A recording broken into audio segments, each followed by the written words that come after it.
Bueno, vamos a ver el apartado 6 del tema de ciencias que estábamos viendo y que se llama Constitución de la materia y que habla también de el átomo.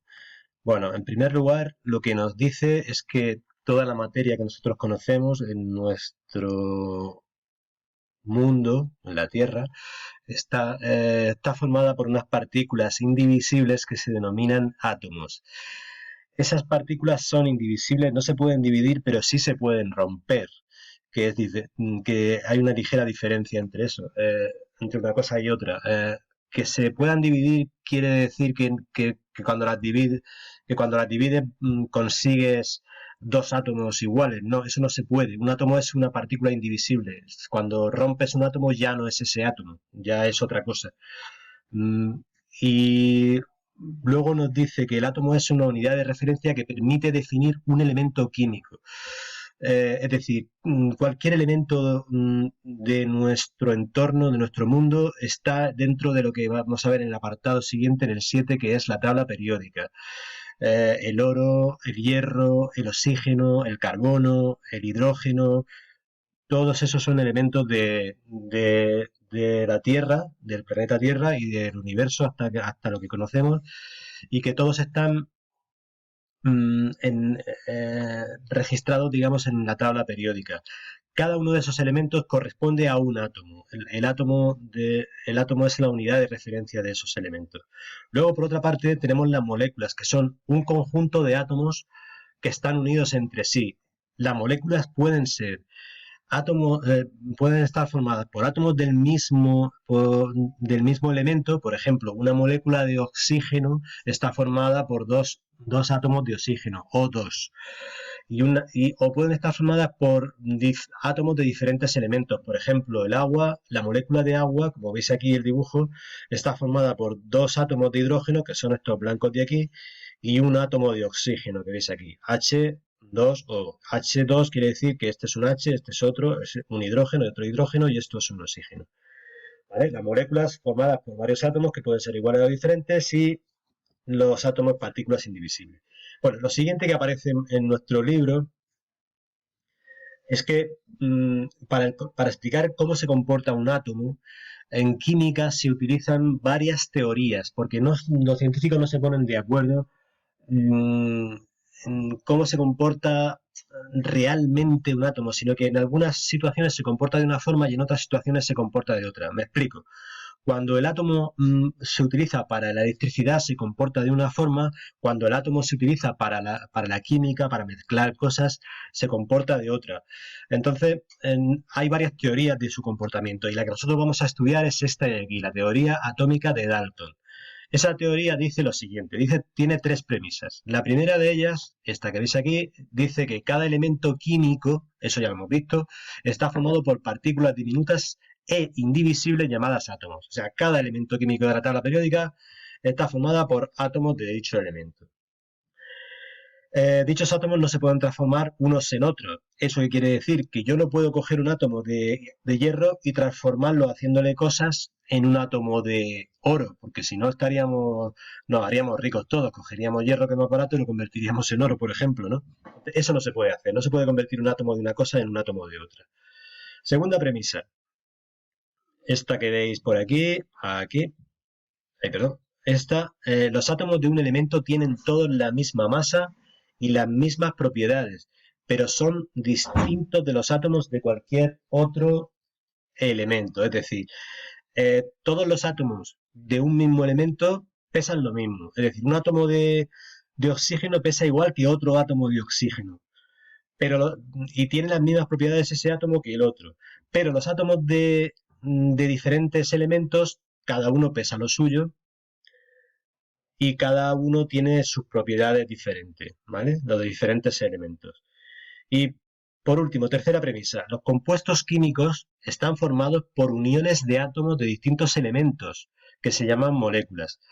Los compuestos químicos están formados por átomos de distintos elementos. Por ejemplo, el agua es un compuesto químico porque está formado por átomos de oxígeno y átomos de hidrógeno.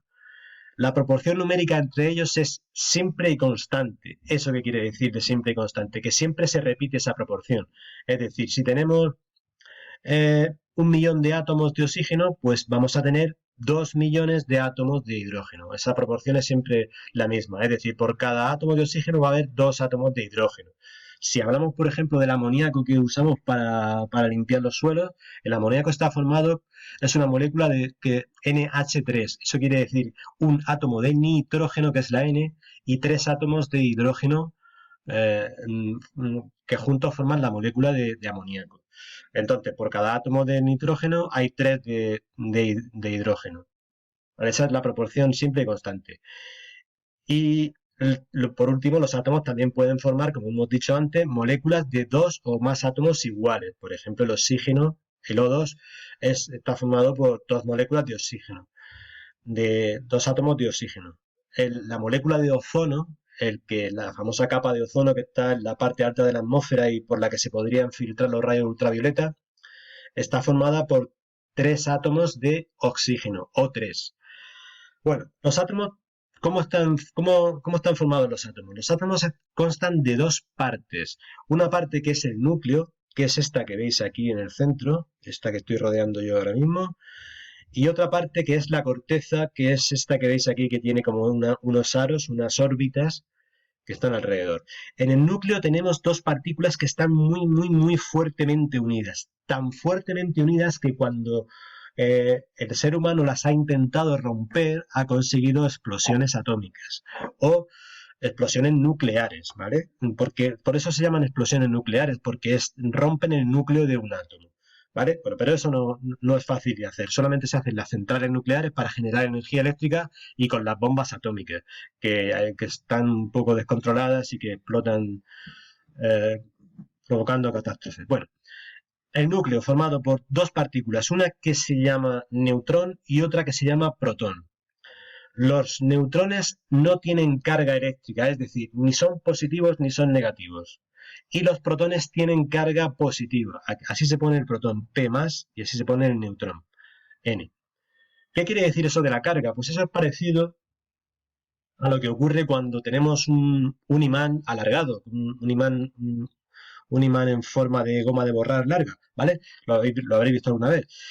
Bien, pues esos imanes tienen, uno de los lados es el positivo y otro lado es el negativo. Si coges 2 imanes iguales e intentas unirlos los dos por sus lados positivos, es decir, un positivo con otro positivo, esos imanes se repelen porque no te dejan, no se juntan. Si les damos la vuelta e intentamos unirlos negativo con negativo, también se repelen, no se pueden juntar.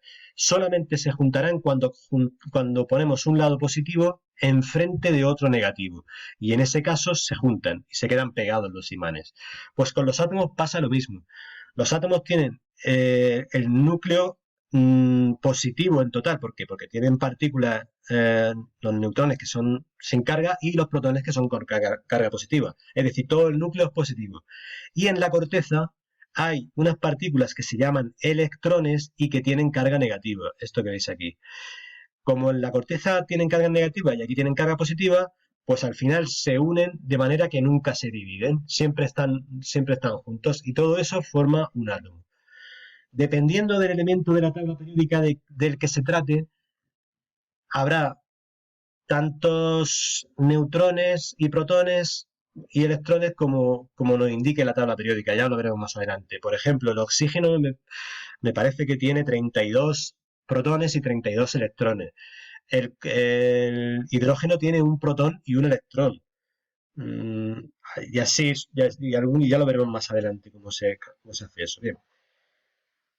Esas partículas que vemos aquí se diferencian por 2 cosas, por la carga, como ya hemos visto, y por su masa. Aquí veis una tabla en la que nos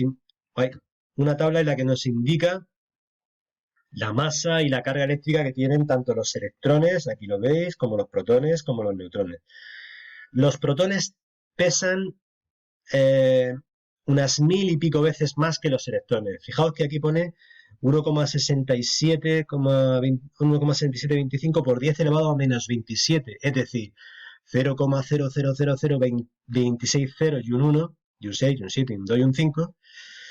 Y Los electrones 0,00030 ceros, un 9, un 1 y un 1. Es decir, son unas mil y pico veces más pequeños.